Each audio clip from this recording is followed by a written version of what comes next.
Chad Daybell's religious beliefs. It's something those who know the couple have spoken about, some characterizing it as doomsday. This afternoon, our Shira Matsuzawa spoke with a religious studies expert to shed a little light on the topic. She's in the newsroom now with what they had to say and the status of Vallow's upcoming court hearing. Shira?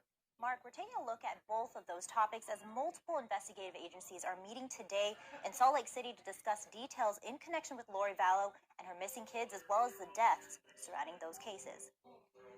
Ms. Daybell, do you understand what's been alleged in count 5? On Wednesday, Lori Vallow's attorneys filed 2 motions. One, to postpone the preliminary hearing scheduled for March 18th and 19th until May, citing both sides need more time to exchange and review discovery. The second motion requests the presiding judge of the case be removed. State of Idaho versus Lori Noreen Vallow. 24 hours later, we learned Madison County prosecuting attorney Rob Wood, Your Honor, the defendant has a history of defying court orders. filed an objection to that motion. Vallow's attorneys responded, but this time filing a motion for disqualification for cause, stating that any party to a case may disqualify a judge for cause if, quote, the judge is biased or prejudiced for or against any party or that party's case. According to the court documents, Judge Farron Edens is currently presiding over the child protection action in connection with this case.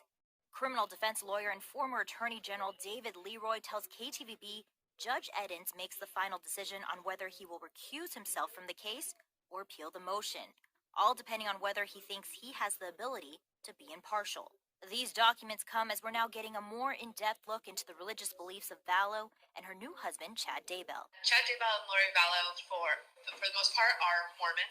Dr. Christina Rossetti has a PhD in religious studies and is an independent scholar who studies Mormon fundamentalism and Mormon groups not part of the LDS Church. She says Mormonism in general has more than 400 different groups or churches that fall under the title of Mormon, and some have things in common, and some don't. She shed light on Vallow and Daybell. In general, they are a couple that believes in preparing, so the prepper movement. But he's also talked about the Church of the Firstborn, talked about the 144,000 in the end times.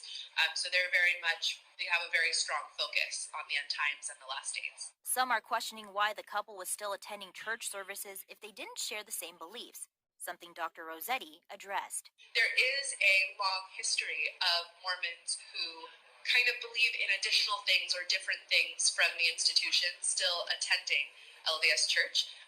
And there's also a tradition of fundamentalist Mormons who are part of separate institutions and separate churches continuing to attend LDS Church and going to the temple, being full participants.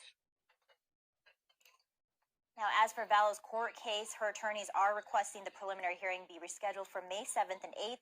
David Leroy tells me the judge would first have to make a decision on whether he will recuse himself or appeal that motion for him to be removed before making a decision about the preliminary hearing. Mark? All right, very interesting, Shira. Thank you.